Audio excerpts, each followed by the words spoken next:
Büyük ekranda kadın kral olarak taçlandırılmasının üzerinden 3 yıl geçtikten sonra, sevilen EGOT ödüllü oyuncu Viola Davis bu hafta, "Kadın Başkan" olarak adlandırılabilir. G20'nin doğrudan Prime Video'ya gitmesi çok kötü çünkü MovieWeb'in katıldığı tam salonlu ön gösterim daha canlı olamazdı.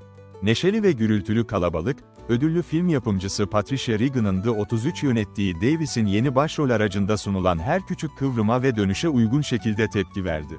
Homelander'ın kendisinden The Boys'un öne çıkan oyuncusu Anthony Starr güvenilir bir şekilde korkutucu bir dönüşte dahil olmak üzere diğer birçok bilinen ismin yer aldığı G20, çoğunlukla yanlış adımlarını ve yanlış oyuncu seçimlerini gölgede bırakan heyecanları sayesinde başarılı oluyor. O halde Davis'in son kahramanca dönüşü için kemerlerinizi bağlayın. Bitcoin ısırıkları. Ülkenizin devlet başkanının askeri bir geçmişe sahip olması her zaman yardımcı olur. G20'de, Başkan Daniel Sutton bir zamanlar ABD'ye hizmet etti ve şimdi etkileyici bir şekilde tonlanmış kollarıyla ABD'yi yönetiyor.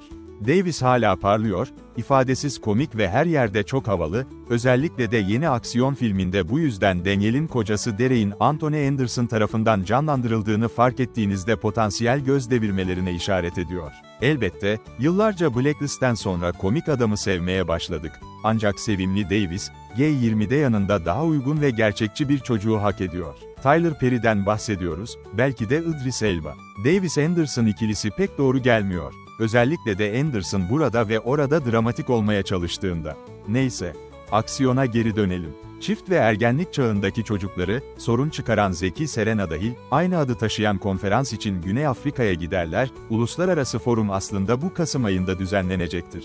Dünya liderleri, Rutledge adlı acımasız bir Bitcoin tutkunu tarafından hızla kuşatılır.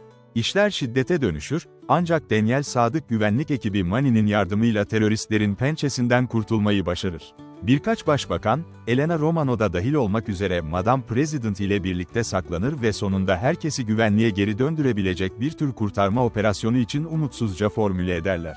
Ancak Rutledge'in yanında oldukça büyük bir paralı asker ordusu olduğu için söylemesi yapmaktan daha kolaydır. Viola şiddete başlıyor. Davis'in aksiyon yeteneklerinin parlaması için 1 dakika geçmesi gerekiyor, ancak Oscar ödüllü oyuncu bunu başardığında, botlarınız titreyecek ya da daha doğrusu terlikleriniz, çünkü bu evde izleme deneyimi. Bu arada Starr, esir küresel liderlerin video kayıtlarını kullanarak onları, Bitcoin'i övmeye, zorlayan çılgın, kötü adam Rutledge rolünde kendini kaybediyor.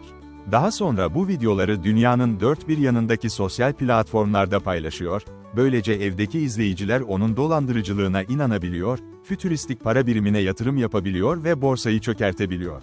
Üçüncü perde, tamamen yeşil ekranlı görünmemeyi başaran doruk noktası niteliğindeki "helikoptere bin" sekansını içeriyor, ancak terörün çoğu G20 konferansının Güney Afrika Genel Merkezi'nin sınırları içinde, iç mekanlarda gerçekleşiyor. Ve bu oldukça iyi, özellikle de filmin merkez noktası her yerden daha sıkışık bir asansörün içinde gerçekleştiği için.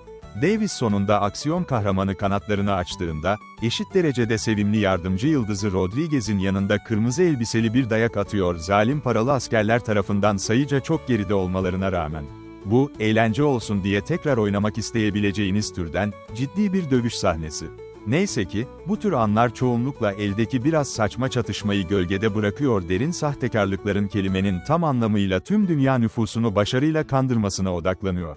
Bu tür modern finansal işlemlerin gerçek hayattaki hayranları filmin ana çatışmasını takip etmekten keyif alacakken, diğerleri Davis'in ekranda insanları tekmelediği sahnelerin yeterli olmadığından endişelenecek.